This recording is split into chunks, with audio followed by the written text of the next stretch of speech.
even haves and a half. Ooh, let's keep it short and sweet. Welcome, everybody, to the Short and Sweet Show. Today's guest is the one and only John Apsey. John, come on out. This is my entrance right here. Look at it. I brought you a gift. Look, here you go. John, you brought me a little teapot. I found it in the back.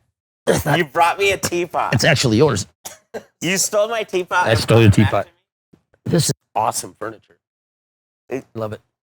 It's appropriate size. It is appropriate size. Well, yeah, but I don't.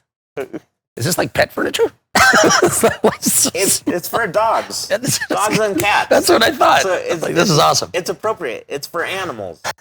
I like it. You were once an animal. Well. How did we meet? You want to tell people how we met?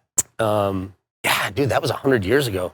What? We're only like 30. I wish I was 30. My body feels 80. But no, I remember you were rolling around. I think, was it UVU you were doing reporting for? Was that who it was? Yeah. And then I remember seeing you in the locker room and interviewing all the guys. And in my head, I was kind of like, he'd be a great little bear. So that's how it all started. So that was like, seriously, probably 20 years ago. Was that because I sucked as a reporter? Or No, you were actually a great reporter. Everybody loved you. I wanted to use you as Little Bear. So you were the first Little Bear out of 4. You had 4 little bears? Mm-hmm.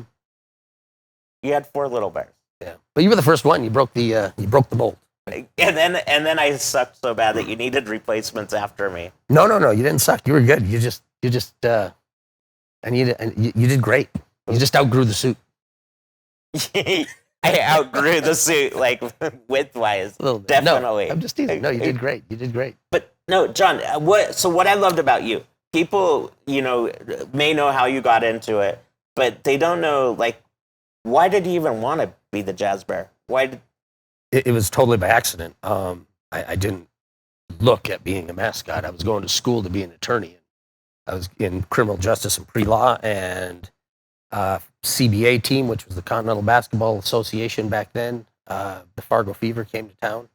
I was coaching gymnastics. Not that I was a gymnast, because I wasn't. I was just a farm boy, but I just taught the class side of gymnastics, and they came in and said, "Hey, is there anybody here that would be interested in being a mascot for the Fever?" And I said I would do it, and it was a whopping $25 a night, big boy. Did you lose a bet? I know, I felt like I did.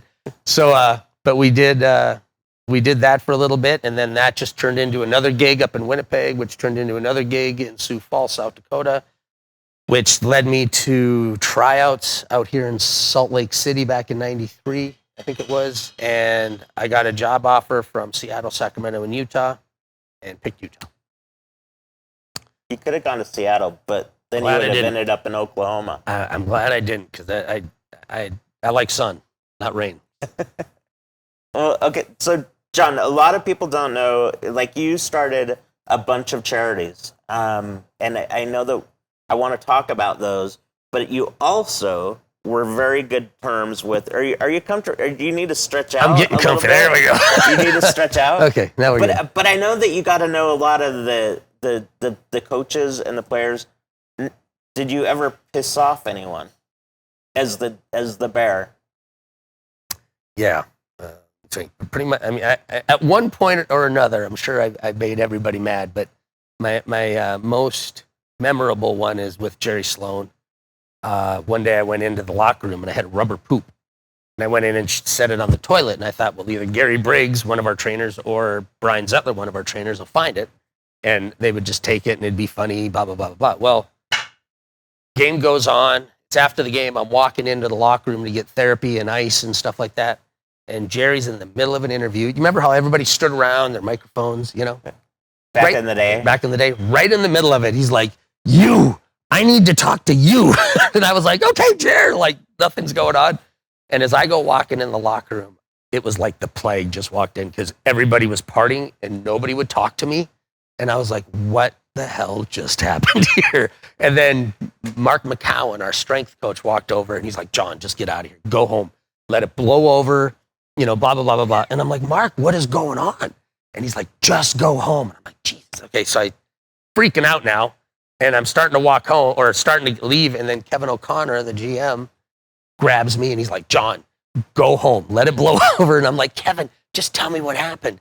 And he said that at 6:00, when everybody was supposed to be focused and quiet and thinking about the game, they were all running around throwing this rubber poop at each other. And Jerry walked in and saw it and just blew up. So Kevin said, and when you come back next week, you need to apologize to the players, to the trainers, and to the coaching staff, because he chewed everybody up. And then, Did they win the game? I have no clue. I probably, I don't know. No, they probably won the game because of your poop. Exactly. But the thing that was scary is, so I was supposed to be leaving, and then as I stood in the doorway to leave, I caught out of the corner of my eye Jerry just kind of lumbering down. Remember the old locker room? And he was coming lumbering down. And I swear to you, I stood in the doorway and I was like, be a tree. I was just like play dead. And I just stood there motionless. And I see him look at me and look away. And then you could see him just go, he goes, you, with that big hand of his. And he came over and he was poking me. And I swear, my legs felt like they were doing this. I was like, he's going to kill me. And he was just kind of chewing my butt. And I just thought it was really cool. I think the coolest part is that I was like, I am so fired. And he's chewing me out. And then you just see him go, and he took a deep breath. His shoulders dropped. And he goes, John, I'm trying to run a team here. Can't be doing that blank. And, anyway. And he just all of a sudden became like this father figure. And then he just goes, all right, it's over. It's done. See you Monday. And that was it. And it was so cool. He lit me up and then never talked about it again. But he probably chewed it. He probably like hated that for the rest of his life. No, he was like, he was awesome. Very, you just respected him, even if you did. You just did. You walked into the room and you just instantly respected this man. That's awesome. Amazing. I love Jerry.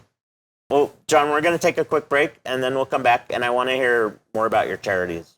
Deal. So we'll take a quick break and we'll go from there. Thanks for listening to today's short and sweet show. Did you know we're trying to get Steve to stop using the other F word and replace it with fudge? Yes, you can purchase your fudge at Hatch Family Chocolates, loaded with walnuts, or you can simply get it without any walnuts. This recipe's been passed down by my grandmother. And yeah, I've eaten a lot of fudge in my days, so I'll work on using the real F word from now on. You can buy this anytime at our shop or order it online. Hatch Family Chocolates. Now continue watching the show. John, we're back. So one thing people may not know is charity work was huge for you, especially when you were the Bear. Do you want to talk about, you created something called the Mascot Bowl, but you did it because there was a charity that was close to your heart. You want to talk about that? Yeah, no. So when I first started, so Bill Childs had a charity and it was called Child's Christmas. And they asked me to come along and it was taking underprivileged kids Christmas shopping. And that continued for about 3 years. And then he kind of stopped doing it. But what they asked is, well, do you want to take it over? And I kind of said, I was like, heck yeah, this would be great. So we called it Bear Hugs Christmas. Back in the day, it was easier to get money because I could just go to Carl or John and all these guys and they would write me a $5,000 check. Boom, boom, boom, boom, boom. We had enough money for, to take 250 to 300 kids Christmas shopping. But then that era kind of left and it got harder to get money. And something when I started that I always wanted to do was to come up with an event that was very family friendly, that anybody could go to, and it would be a lot of fun. Because I just love putting on events. So this is where Mascot Bowl came in. And I approached Lehigh High School 19 years ago. And Becky White, she had a marketing class, and we put the first Mascot Bowl together. And it started out small. And then we did it for a number of years, and we would raise that money, and we would take kids Christmas shopping. And then she retired. In our last Mascot Bowl, we had a little over 10,000 people show up. Wow, that's huge. It was for a bunch of mascots playing legit football against 8th graders. It was pretty cool.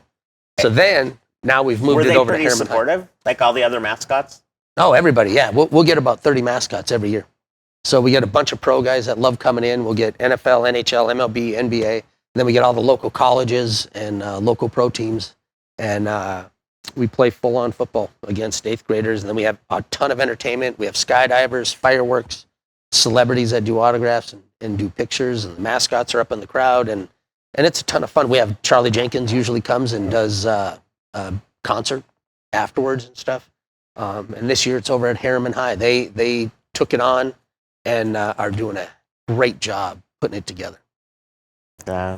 John, thank you so much. That's it? Anything else you want to talk about? Yeah, let's so how things going with you? Life is good, man. Good.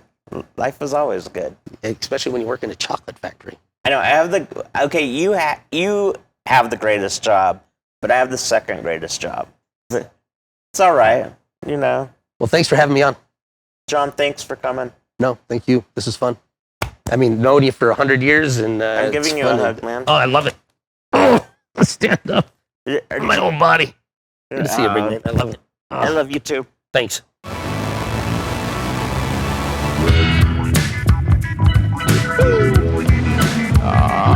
Yeah. Stephen Hatch in the house. Ooh, let's keep it short and sweet. Let's keep it short and sweet now. Let's keep it short and sweet. Let's keep it short and sweet now. Let's keep it short and sweet. Let's keep it short and sweet.